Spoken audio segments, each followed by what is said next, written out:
Welcome friends, welcome to my channel insure India financial services. मैं हूं आपका दोस्त राजीव, एक इन्वेस्टमेंट कंसल्टेंट, और आज मैं आपसे बात करूंगा होम इंश्योरेंस के बारे में। आप सभी फ्लैट ओनर्स मेरे दोस्त दिल्ली एनसीआर रीजन में रह रहे हैं और दिल्ली एनसीआर सेस्मिक जोन 5 में आता है। इसके अलावा भी हम डेली फायर के केसेस सुनते हैं, होम बगलरी के केसेस सुनते हैं। उन सब चीज़ों से हम अपने फ्लैट को सुरक्षित रख सकते हैं, अपने एसेट्स को हम सुरक्षित रह सकते हैं एक छोटी सी पॉलिसी में, जिस पॉलिसी का कॉस्ट शायद 10 रुपये प्रतिदिन, daily cost for this policy is not more than ₹10। सो आज हम इसी के बारे में डिटेल में डिस्कस करेंगे। सबसे पहले तो मैं ये बात करूंगा कि इस पॉलिसी के नहीं लेने के क्या फ़ायदे हैं। नहीं लेने के मेरे को बहुत ज़्यादा फ़ायदे तो समझ में नहीं आते। एक फ़ायदा बहुत समझ में आता है कि हम इसमें इंश्योरेंस प्रीमियम बचा लेते हैं, और इसके लेने के क्या नुकसान और हो सकते हैं, अगर आपको पता हो तो ज़रूर मुझे कमेंट बॉक्स में बताएं। और इस इंश्योरेंस पॉलिसी को लेने के फ़ायदे क्या हो सकते हैं, बहुत लंबी लिस्ट है। यह इंश्योरेंस आपको कवरेज देता है फायर के लिए, अर्थक्वेक के लिए, किसी भी तरह के दंगे, फसाद, रॉयट, स्ट्राइक, मैलिशियस डैमेज से हुए नुकसान की भरपाई करता है। Storm, Tempest, flood, inundation, aircraft damage, अगर बिल्डिंग के ऊपर एयरक्राफ्ट गिर जाए तो भी आपके फ्लैट का इंश्योरेंस उसमें कवर्ड है।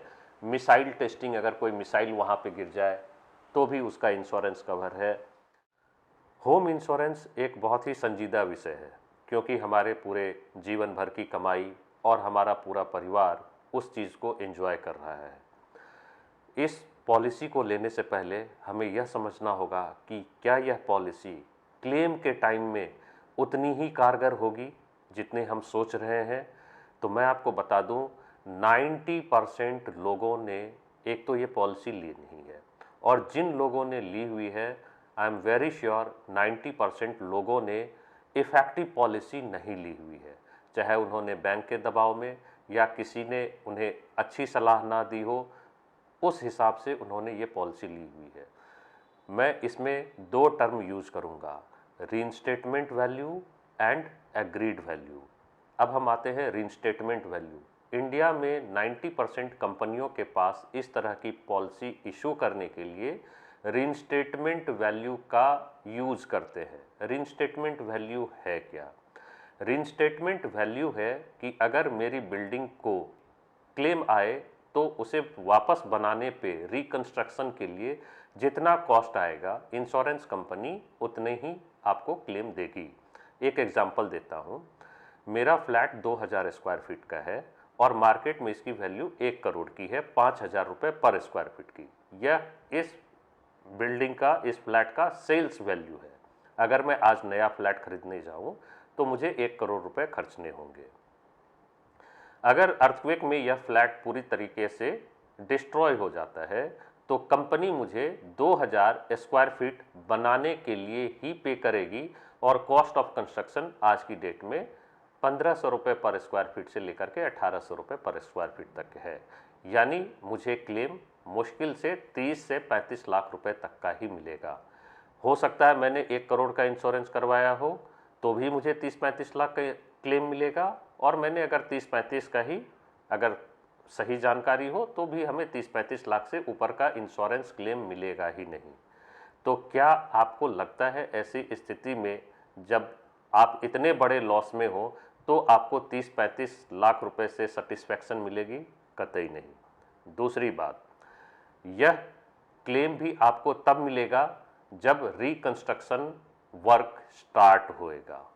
अब आप मुझे ये बताएं, एक सोसाइटी को बनने में कम से कम 8 से 10 साल लगते हैं, जो हम अभी देख रहे हैं।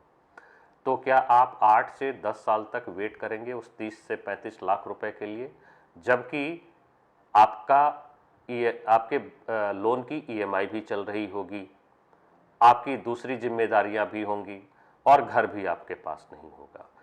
तो क्या हमें एक ऐसा इंश्योरेंस नहीं लेना चाहिए कि जिसमें फ्लैट के नुकसान होने पे फ्लैट का मार्केट वैल्यू हमें मिल जाए?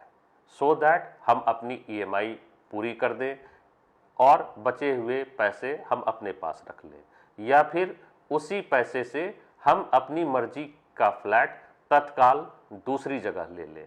यह जो अरेंजमेंट है यह एग्रीड वैल्यू अरेंजमेंट है।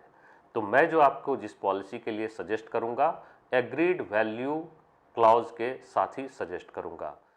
हम सेस्मिक जोन 5 में रहते हैं, हम कभी भी एक बड़ी दुर्घटना के शिकार हो सकते हैं।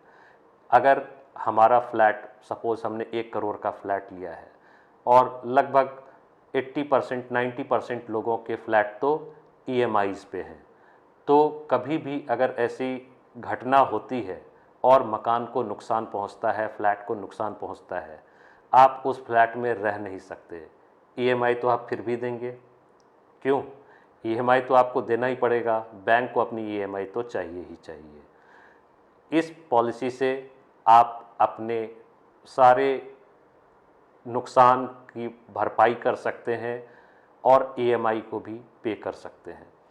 दूसरी चीज़, अगर कभी आग लग जाए तो वो भी इसमें कवर्ड है, कभी दंगे फसाद हो जाएं वो भी कवर्ड है, कभी घर में बगलरी हो जाए, चोरी हो जाए, वो भी इसमें कवर्ड है। और इस पॉलिसी का प्रीमियम क्या है, आप कितना पे करेंगे? 1 करोड़ के घर के लिए शायद 10 रुपये भी नहीं प्रतिदिन, हार्डली 3,000 साढ़े 3,000 में ये पॉलिसी आपको अवेलेबल हो जाती है।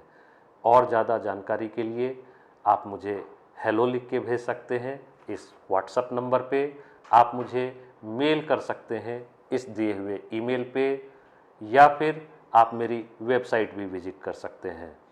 मेरे इस चैनल को लाइक कीजिए, सब्सक्राइब कीजिए और ज़्यादा से ज़्यादा शेयर कीजिए।